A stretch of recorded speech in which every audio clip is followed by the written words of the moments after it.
Kaikoura's just a unique place. It's hard to describe. It's where the mountains meet the sea. It's just sort of kept me here. Grew up loving the ocean. My father, he was a power diver before me, and I bought into the business, and now I'm doing it full time for a living here, and where Dad used to do it in Kaikoura. The sea means so much to Kaikoura that in early 2000, the community formed a group called Te Korowai and collaborated to form a Kaikoura marine strategy. We call ourselves the Guardians. The passion for me is getting everyone to work together towards the sustainability of the fishery.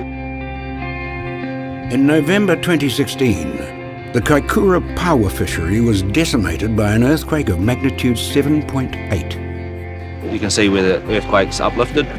It's got a green mat. See the green mat behind me? The earthquake caused the seabed to lift up to 6 metres in places, devastating multi-generations of power habitat containing power itself. The fishery is closed quite rightly at the moment until better information has been developed. Well, it looks all right down there. They're healthy enough looking. We need them to do some reproductive work.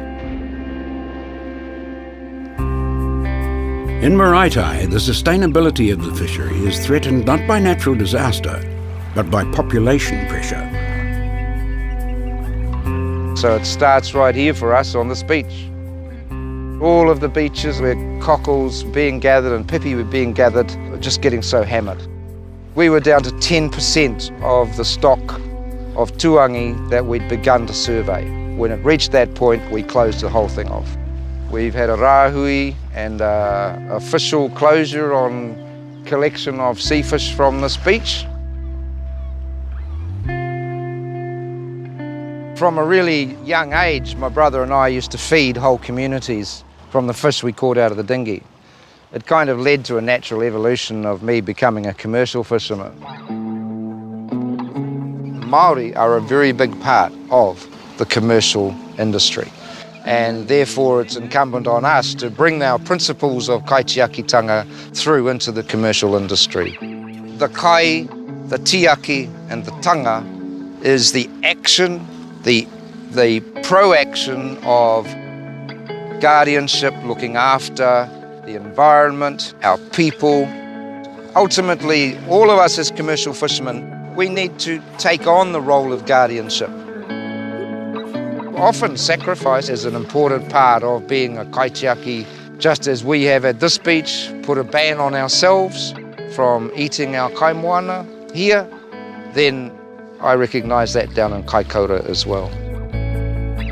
To allow the Kaikoura power to recover, the ban on harvesting put in place by Te Korowai, the Guardians, could last up to 7 years.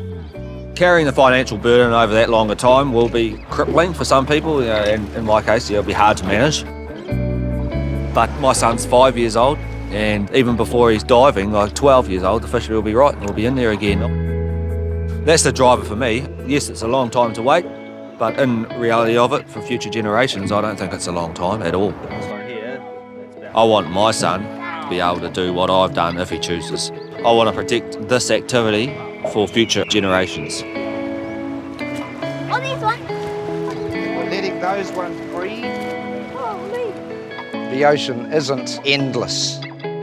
We have to look after what's there.